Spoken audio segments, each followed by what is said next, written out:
Well, things are certainly escalating in the Middle East, in the Persian Gulf, in the Strait of Hormuz. We all know what happened over the last day or two. There was an American helicopter that was shot down. The United States retaliated, and the Iranians then retaliated. Now, here's what we're going to do in this video. We're going to go through the basics of what took place, take a brief look at it on a map, and understand what actually happened. And then we're going to deal with a very specific question that I haven't seen anyone discussing, which is, why did Iran specifically target U.S. assets in Jordan, Bahrain, and Kuwait?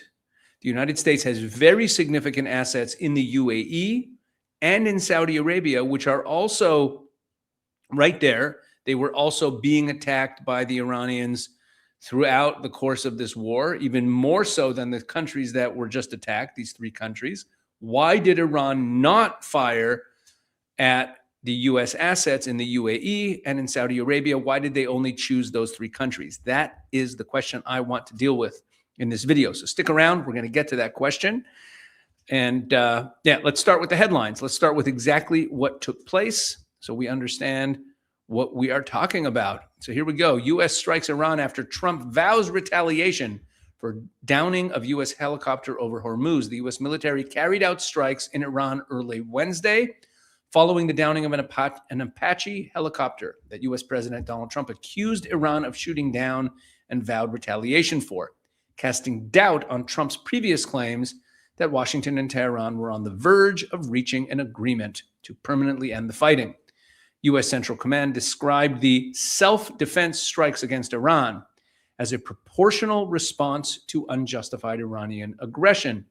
CENTCOM later announced it had completed the strikes, saying they hit Iranian air defense, ground control stations, and surveillance radar sites near the Strait of Hormuz. Now, I want to talk about the word proportional here. The word proportional is often used in discussions of military action, and it's often used incorrectly.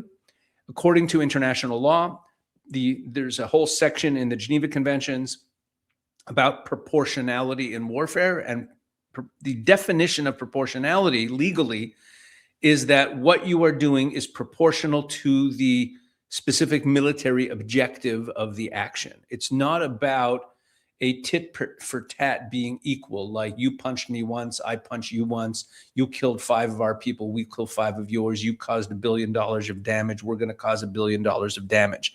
That's not proportionality. People use it all the time incorrectly, especially when talking about, let's say, Israel's actions towards its enemies, and they see that, like what happened on October 7th, and then what Israel does in Gaza, and they say, oh, it's disproportionate. That's a misuse of the term proportional.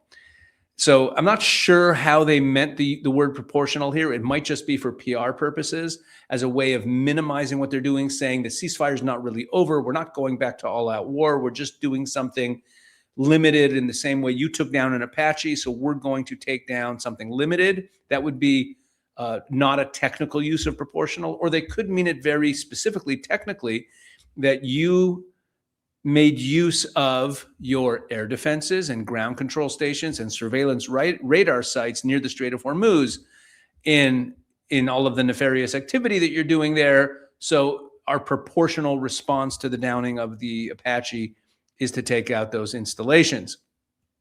U.S. forces remain vigilant and postured to defend against unjustified Iranian aggression.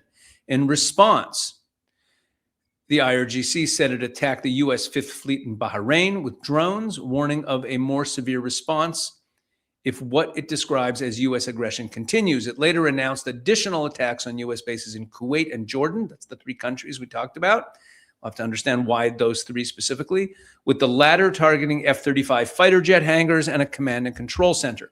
Jordanian armed forces said they intercepted and shot down 5 missiles, while Kuwait said its air defenses were engaging hostile aerial targets. The warmongering U.S. regime attacked several points in Jask, Sirik, and Keshem early this morning under false pretext, damaging a telecommunications mast in Sirik and destroying 2 water tanks in the city. That's what the IRGC said. And then they made some threats. Okay, let's take a look on a map. So someone provided a map for us. I'm not going to pull up my own. Here's Sirik. Here's Jask. Jask is just outside the Strait of Hormuz. Sirik is right here. And then you have Keshem, which is this island. And they also hit, I believe, Bandar Abbas. So you see what they're doing here. These are very similar sites to what was hit, if you remember last week, when the Iranians targeted an American ship. And in retaliation, the Americans targeted missile launch sites, radar installations, drone launch sites in these same spots. So it's pretty obvious that the military installations in these places, in Keshem, Bandar Abbas, Sirik, Jask, these are the places where the Iranians are keeping the straits closed. So these defensive actions, and I theorized last week that the Americans are actually trying to send ships through and trying to actually provoke the Iranians so that they have a pretext for these self-defense actions that are actually degrading the ability of the Iranians to keep the Strait of Hormuz closed. Anyway, let's get to the reactions. So first of all, the Jordan military says that it shot down 5 missiles from Iran. All right, the Jordanian military said on Wednesday it shot down 5 missiles launched from Iran as Tehran and Washington engaged in a tit-for-tat after the downing of a U.S. helicopter. Quote, "We intercepted and shot down 5 missiles launched from Iran towards Azraq. The interception resulted in debris falling, but there were no casualties or material damage," the Jordanian armed forces said in a statement. And Iran's Revolutionary Guards say they targeted the U.S. Fifth Fleet in Bahrain after American strikes. They warned of a more severe response if U.S. aggression continues. Okay. And we have Kuwait. Kuwait says air defense is engaging hostile targets as Iran attacks regional countries. Right. The Kuwait's military said its air defenses are engaging. The General Staff of the Army announced that their air defense systems are engaging hostile aerial targets. Okay. And then we have the reactions. Saudi Arabia condemns Iranian attacks against Bahrain, Jordan, and Kuwait. Saudi Arabia on Wednesday condemned Iran's latest attacks on Bahrain, Jordan, and Kuwait. The foreign ministry expresses the Kingdom of Saudi Arabia's condemnation of the wanton Iranian attacks and barefaced transgressions against the sovereignty of the brotherly Kingdom of Bahrain, the brotherly state of Kuwait, and the brotherly Hashemite Kingdom of Jordan in the strongest terms regarding the threat to the security and peace of the lands of the brotherly states and their airspace, the statement read. A lot of brotherly there. It stressed that the continuation of those attacks threatens regional and international security and harms efforts aiming to ease escalation and bring back security and stability to the region. The kingdom affirms its full solidarity with the Kingdom of Bahrain, the state of Kuwait, and the Hashemite Kingdom of Jordan, and its support to whatever the brotherly states undertake in terms of measures to protect their sovereignty, security, stability, and the peace of their citizens and those residing in their territories, the statement concluded. Since Israel and the United States began launching attacks on Iran on February 28th, Tehran has responded by targeting several Arab countries not involved in the conflict, striking civilian infrastructure in those actions. And also similarly, the UAE condemns Iranian attacks on Jordan, Bahrain, and Kuwait. In a statement, the Ministry of Foreign Affairs affirmed that these attacks constitute a flagrant violation of the three nations' sovereignty and pose a threat to security and stability. It also expressed the UAE's full solidarity with the affected countries and its support for all measures taken to protect its people. The IRGC said on Wednesday that they had carried out missile and drone attacks on U.S. military bases in Jordan, Kuwait, and Bahrain on Wednesday in retaliation for American strikes on Iranian targets around the Strait of Hormuz. Okay, there you have it. So the question I'm asking is, why did they attack only these 3 countries? Why did they not attack the UAE?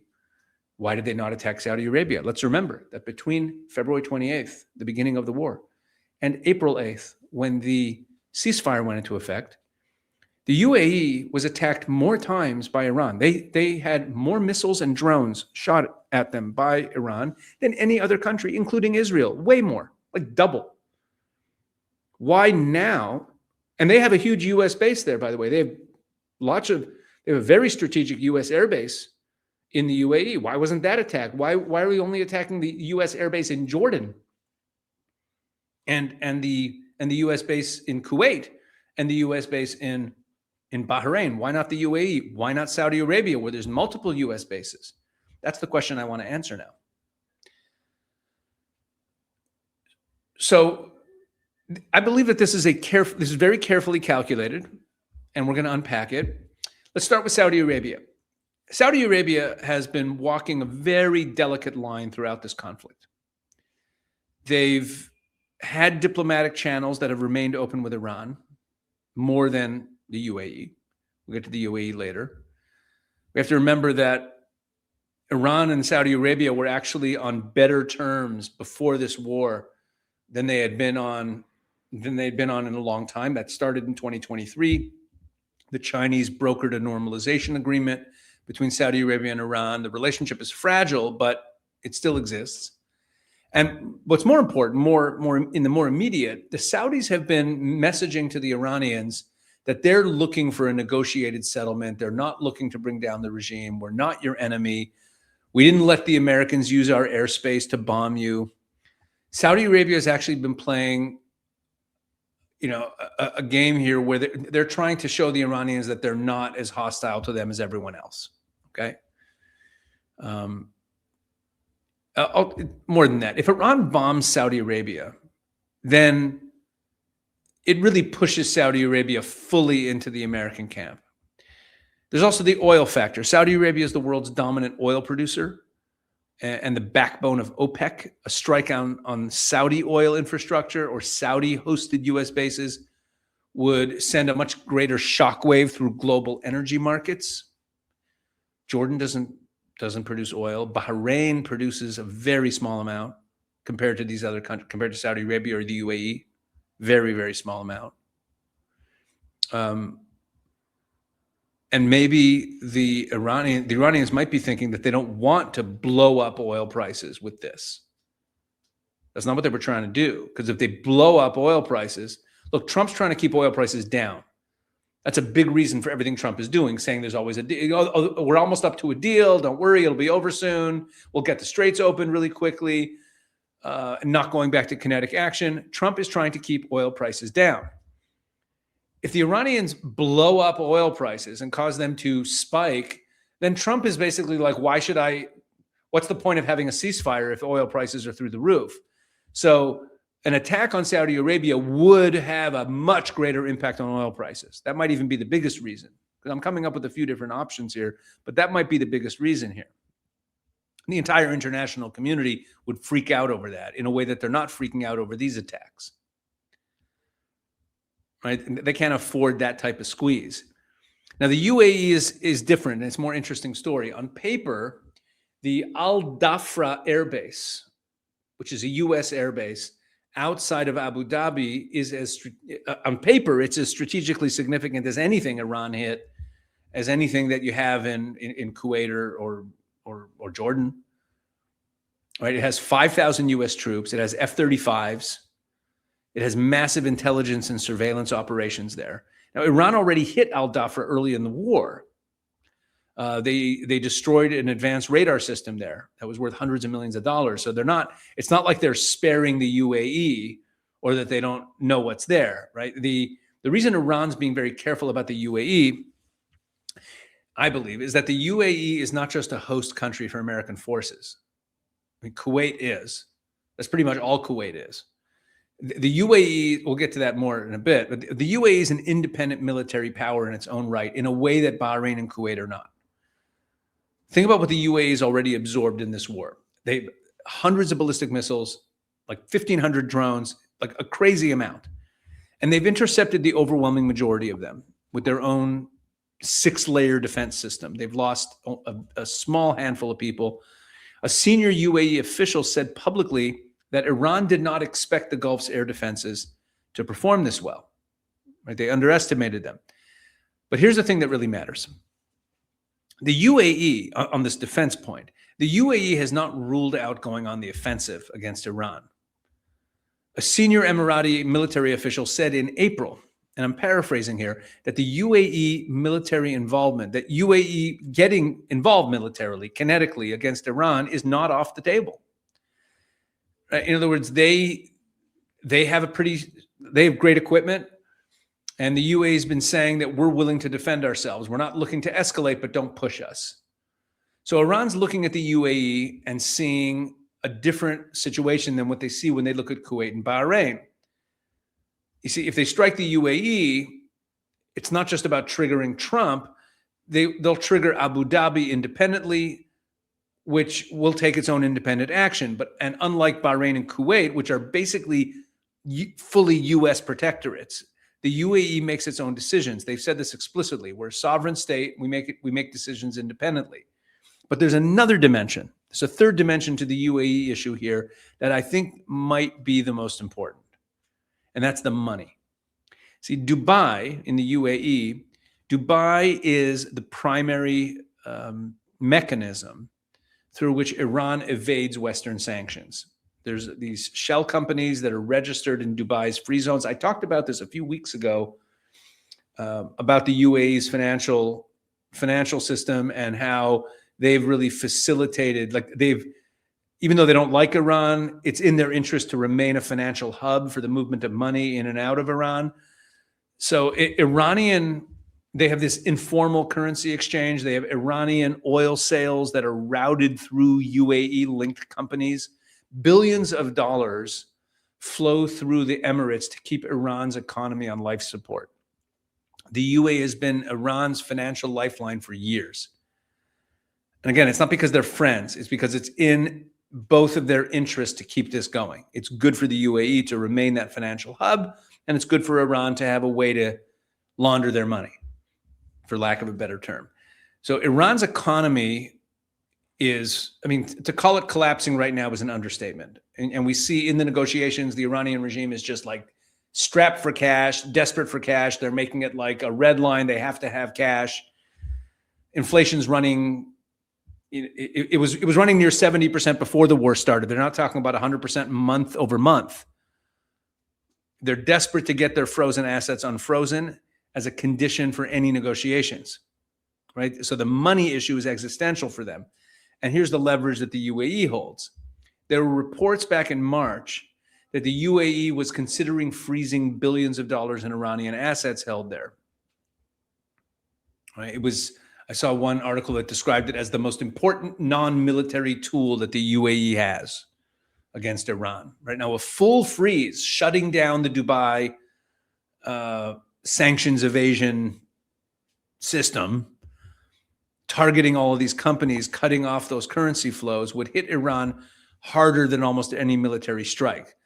So Iran didn't attack Abu Dhabi at this time. They had no problem attacking them earlier in the war, but right now, when they're so strapped for cash, and cash is the big thing they want, they don't want full kinetic action against them from America. They know that Trump doesn't want to go back to war, and that's why they're taking liberties, firing rockets at different American assets, and they're getting more bold lately because they don't believe that Trump is willing to go back to kinetic warfare. I talked about that in the video I made yesterday about this whole situation, that they're poking Trump because they know he doesn't want to go back to kinetic.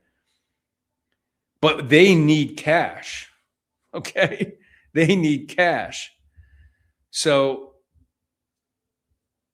they're not just trying to avoid the retaliation from the UAE by not attacking the UAE. They're making a calculated decision because they need their financial hub to keep functioning, to whatever extent it's still functioning. Every missile that Iran doesn't fire at the UAE is an acknowledgement that they need those free zones open. They need those currency exchanges running. They need the financial lifeline intact. So they're preserving their oxygen supplies. Now Kuwait and Bahrain, by contrast, whatever their strategic significance, they're not going to retaliate on their own. They're just not. They're striking them is essentially striking U.S. assets on soil that won't fight back independently. They don't, and they also have they don't have any of that financial leverage that the UAE has over Iran. So that's a much more manageable calculation, and certainly not Jordan. Jordan has no financial leverage, and they're not going to fight back. That's for sure.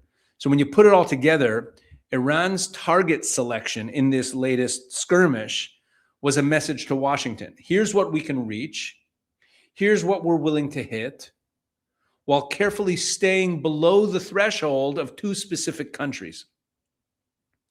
The one that can independently blow back at them militarily and holds their financial lifelines in its hands. That's the UAE. And the one whose goodwill they still need diplomatically, and that's Saudi Arabia. Okay, so that's why I believe they did not attack the UAE and Saudi Arabia. They're being very calculated in all this, and that's what I think is going on here. Of course, they also didn't attack Israel, because the last thing they want to do is that, because they don't want, because Israel will just hammer them, and that's not what they're looking for either. Okay, I hope this made sense. I hope maybe I'm a complete fool. Let me know in the comments if you think so.